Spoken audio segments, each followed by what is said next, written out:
When is the name of Alex Isley's new EP. And we heard it. We listened. All right. It came out April 18th. And it is 6 songs. And I'm going to make a confession. This is only like the second Alex Isley project I've listened to from start to finish. Mm-hmm. And I definitely need to listen to more Alex Isley projects from start to finish. You should. Yeah. So I listened to this one. And what's the other one I listened to? Let me see. I listened to a while ago I listened to I Left My Heart in Ladera. What piqued your interest? About what? Her or this project? Yeah, Alex Isley. You're a fan of her. You've spoken to me about her. They speak about her on a podcast I listen to, and they've played music from her over there as well. So I was like, all right, I got to give her a shot. So I did listen to those. I did listen to I Left My Heart in Ladera a while ago, but Mm-hmm. it's not really a project of just her. It's her and Terrace Martin. Yeah.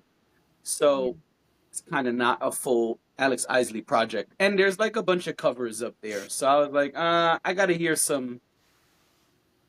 hear more original music with just her. Yeah. So this was that. When is a project of just Alex Isley and original music.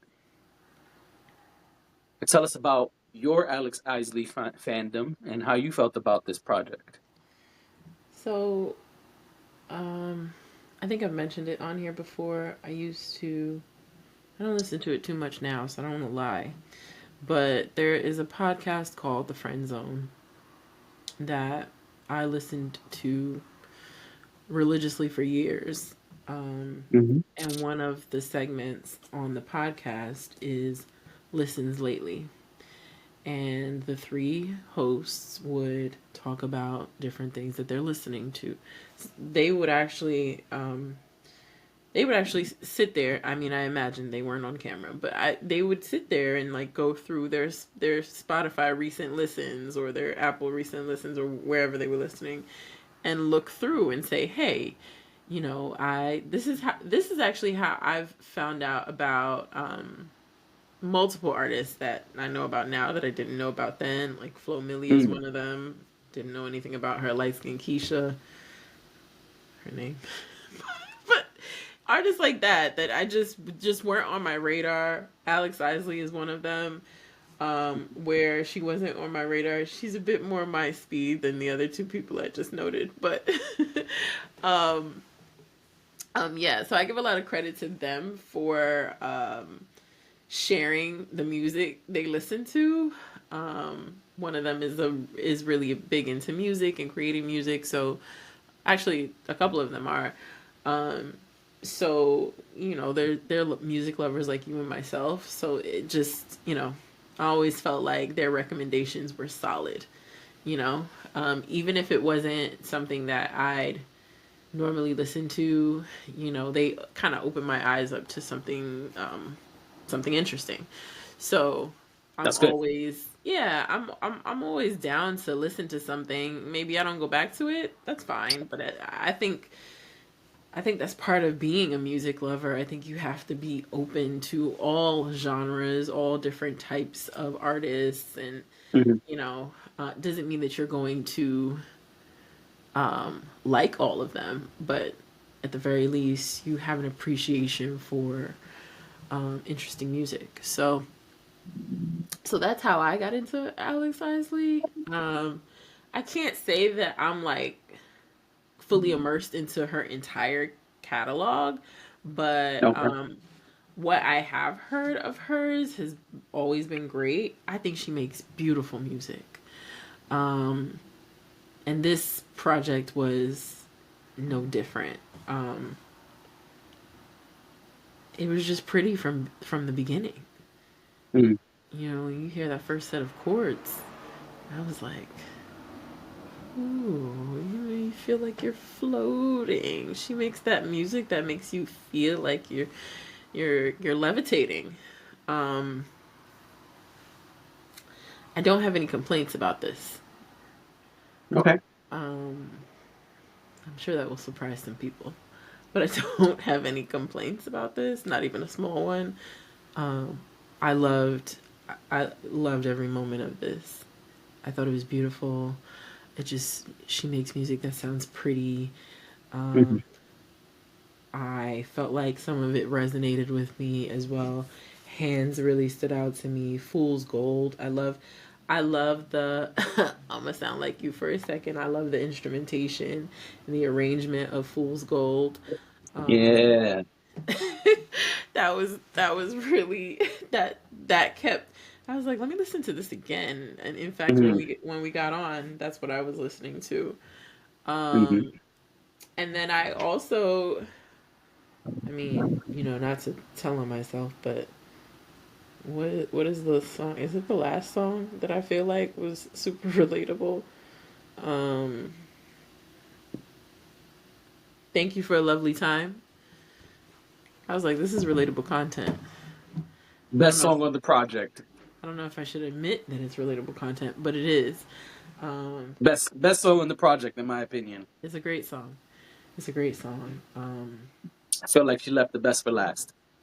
Yeah, yeah. I feel like for me, it's a toss up between that and Fool's Gold.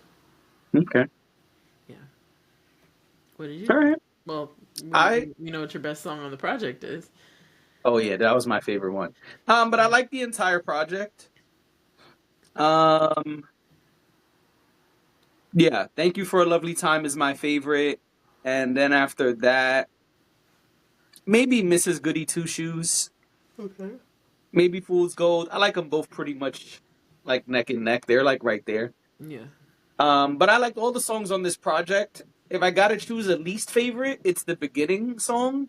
Hmm. The oohs are cool, but they get annoying after a while. That's fair. Yeah. Like I've listened to the project 3 times at this point. I don't need to hear oohs anymore.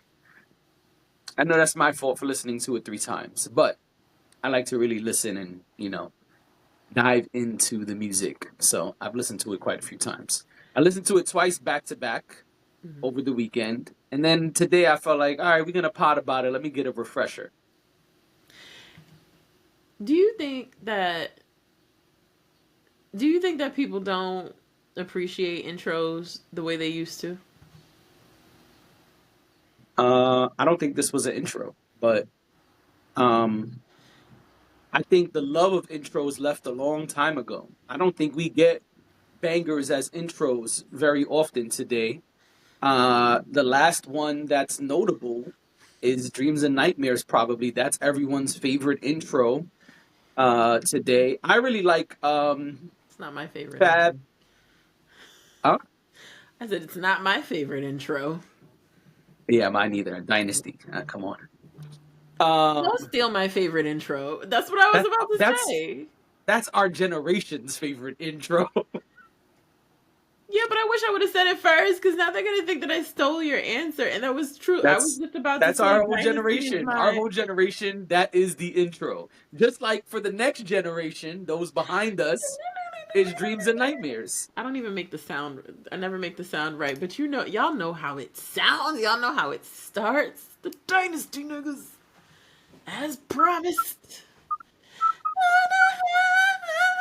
Whatever that is too Na na good. na na na na. Yeah, that is Yeah. intro of the century. But I I'm really sure there's other like comparable Fab and intros. Jada, Nightmare on Elm Street or whatever. What's their the one, the Freddie and Jason project.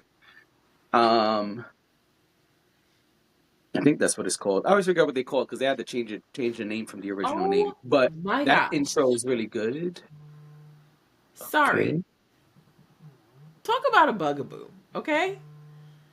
I just got a phone call, right? The person hangs up, leaves a message, and then calls back. That's OD. I bet you they'll call a third time. And then I'm going to It's go. not hot when you be tripping me on my best friend's block, We gotta and bring it's back not hot. ringtones. Caller tone. No, caller tones was the other thing. Ringtones, personalized ringtones. Anyway, I'm Yeah. so sorry to interrupt you, but This is a bit obnoxious. Yeah. Anyway, yeah, I think the Fab and Jada intro is cool. I really like that intro. They did a great job. But I don't think people focus too much on intros today. I think track one is kind of just track one to a lot of people. I don't think the dominant intro is a thing anymore. I think that died a long time ago. I think you're probably right. The reason why I asked that is I do not think that the first song is an intro. However, I think it functions as one. I Um, think it depends on the project. Sure, but specifically you said you noted when I asked you the question, you said this, you didn't think this was an intro. And I think you're right. It's not an intro. It wasn't created as an intro. It would say if it was an intro, and it doesn't. However, I think it functions as one. I think that, you know, there is some intentionality in the way you arrange music Right. when you put a body of work together. And it's not lost on me that it starts very soft and very sweet, and the chords come in, and there's, Right. like you said, there's oohs, and you don't really get to the words for a while. Sure. I think that being the first track is intentional. So, and Yeah, of course. maybe I'm overthinking that. I don't know, but it feels No, like I it was agree. intentional. So Yeah. to me, it functioned more like an intro. In fact, I didn't even realize that it was a full song when I first listened to it. But if you swap the first song and the last song on this project, you could argue the same thing. Sure, but It's just about the way she composed the song. of course, but that's why I say I think it functions as an intro, even if it's not, even if that wasn't the way the song was written, because of the way the Mhm. song is arranged. You Yeah. can use it as an intro, is what I'm saying. But Sure. yeah, I asked that because I'm just like, does it matter to people? I think it matters to me. I think I appreciate it when it's there, Hmm. or I appreciate when I hear something from the beginning and I can tell that the people who created it um, were thoughtful about putting that particular thing in the beginning. Because I think sometimes you can tell. Maybe not Yeah, I think the way always. you start your project matters. I think it sets the tone for everything that's coming after. But I think the hot intro, quote unquote, is different than just putting a song that Yeah, sets the tone. it is different. Absolutely. Kind of like when somebody gets on stage and they engage with the audience before the show starts. Yeah. It's not really their first song. They're Mhm. just giving you a little something to start the show.